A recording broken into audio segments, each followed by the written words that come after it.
Here we go again.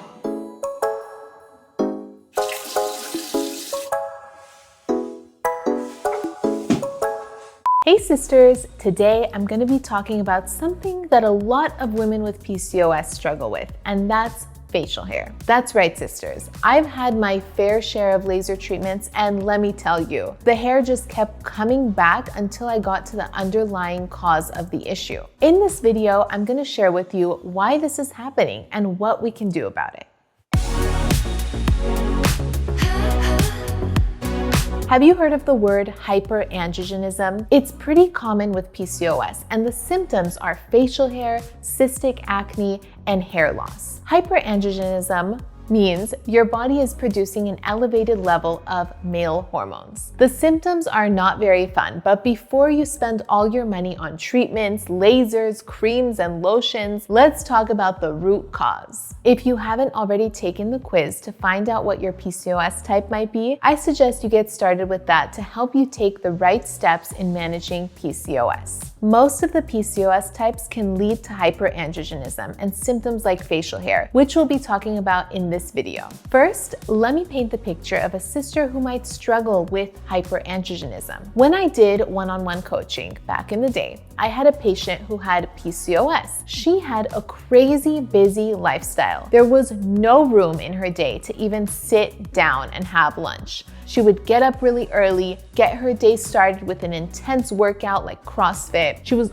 also going to school and working at the same time, but somehow never made it a priority to refuel herself and de-stress. She would skip breakfast, snack all day, and then have a big dinner along with some wine, and then go to sleep really late at night. Her weekends were always packed with social events, and her weekdays were packed with activities. There was no time for prioritizing PCOS. She was addicted to that adrenaline rush and the hustle. At the same time, her facial hair and acne were always a problem, and she would have anxiety and feel moody all the time. Guess what? She had hyperandrogenism. Comment below if you can relate. What happens when we skip meals and have constantly high stress levels is the dysregulation of two important hormones: insulin and cortisol. Having chronically high insulin levels leads to insulin resistance and triggers high testosterone. Testosterone converts to its more potent form, DHT, and that gathers around the hair follicle of the light, villous hairs on our face and turns them into dark facial hair. The same happens when we're pumping stress hormones and androgens like DHEA. This happens from avoiding self-care, proper diet and lifestyle changes,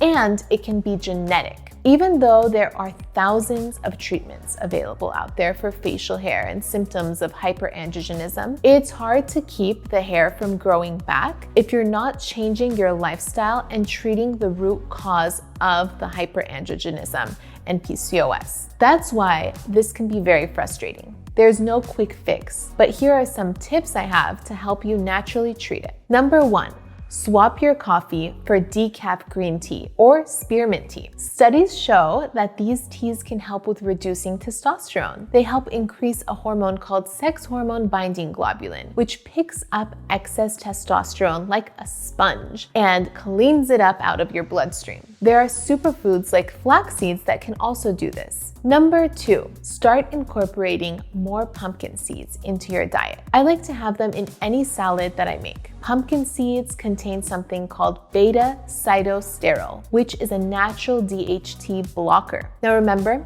DHT is the more potent form of testosterone and gathers around the hair follicle, turning the light hair to dark hair. So it's nice to eat something that you know can block DHT. Number 3, try going gluten and dairy free. Trying this for at least 30 days can help you understand if it's right for you and if it helps with managing your symptoms. Gluten and dairy are inflammatory foods that can spike your insulin levels, which can then have an effect on androgen levels and symptoms like facial hair, acne, and hair loss. So see how you feel after 30 days. Number 4, consider taking saw palmetto. This herb helps to prevent the conversion of testosterone to DHT. Consult your doctor. Number 5, get your lab work done. Get a full thyroid panel and really understand what the root issues are. Even if your labs look totally fine, Compare your results to the functional ranges of the labs to see where you lie. These functional ranges are much more specific. And even if your labs look fine,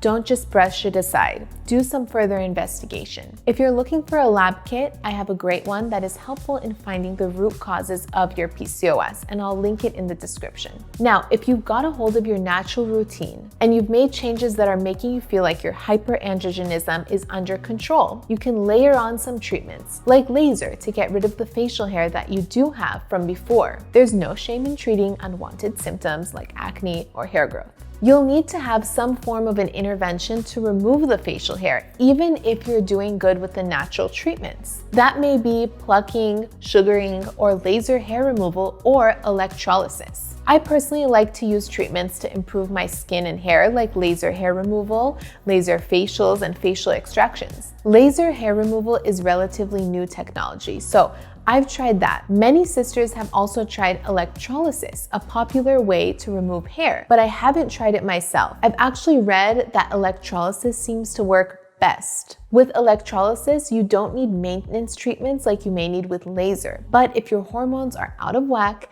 and your insulin is too high, hair will grow. Essentially, you shouldn't do electrolysis or laser if you're not in the process of having your insulin and hormones under control. The hair that you zap will not only come back, but dormant hairs will also grow out. So focus on the tips mentioned in this video. All right, sisters, there you have it.